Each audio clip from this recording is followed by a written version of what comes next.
be, I was bumped up in math, so the boys made me their dodgeball target in PE. But this blonde didn't dumb down. Instead, at my next school, when boys twisted girls' arms behind their back to do their homework for them, I went on a crusade, slapping oppressors. Yes. At a party, when strangers in their 20s brought the booze, a 14-year-old fell drunk on the dance floor. Her classmates pounced on her flesh like a fresh kill. Girls' private property signs couldn't keep trespassers out.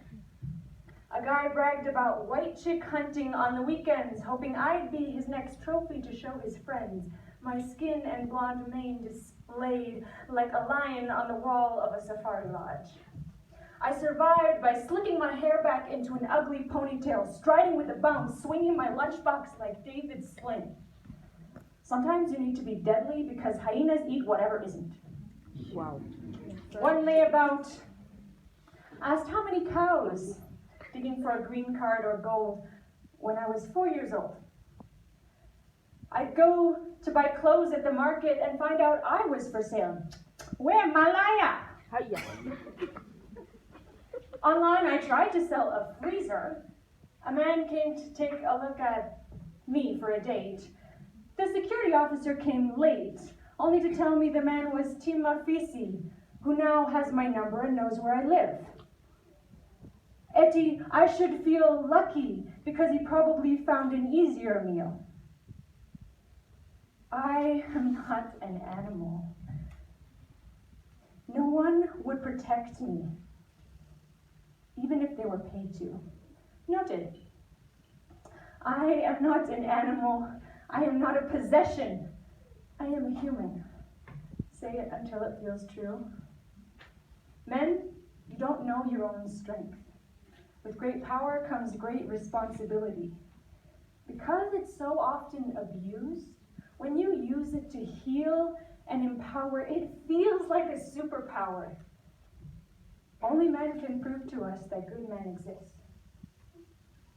When I was stranded at school, the neighbor boy escorted me across town past the market, said he hadn't found someone to match his stride before, and I didn't need to hide that smile anymore. A buff friend coached and cheered me on my volleyball serve. I stopped dodging the ball's pain. At international departures, my dad wrapped his wings around my back, whispered yet again, "You're beautiful, smart, and kind, but I love you just because you're my daughter."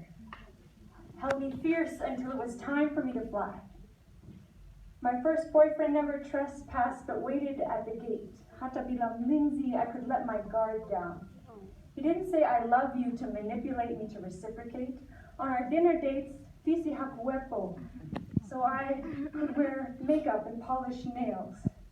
No longer afraid of the attention, I let my hair down and dyed it ginger. So if I fight for human rights, it's only because of everyone who showed me women are human. Men, you are too.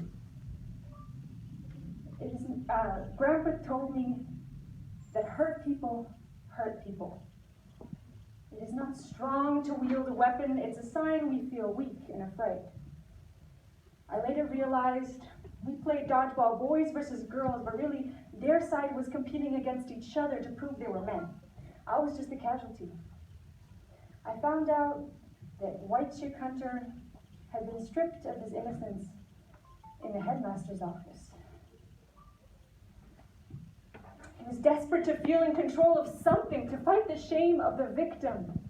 He thought on top of a woman, he would feel like a man, so he acted like girls were beneath him.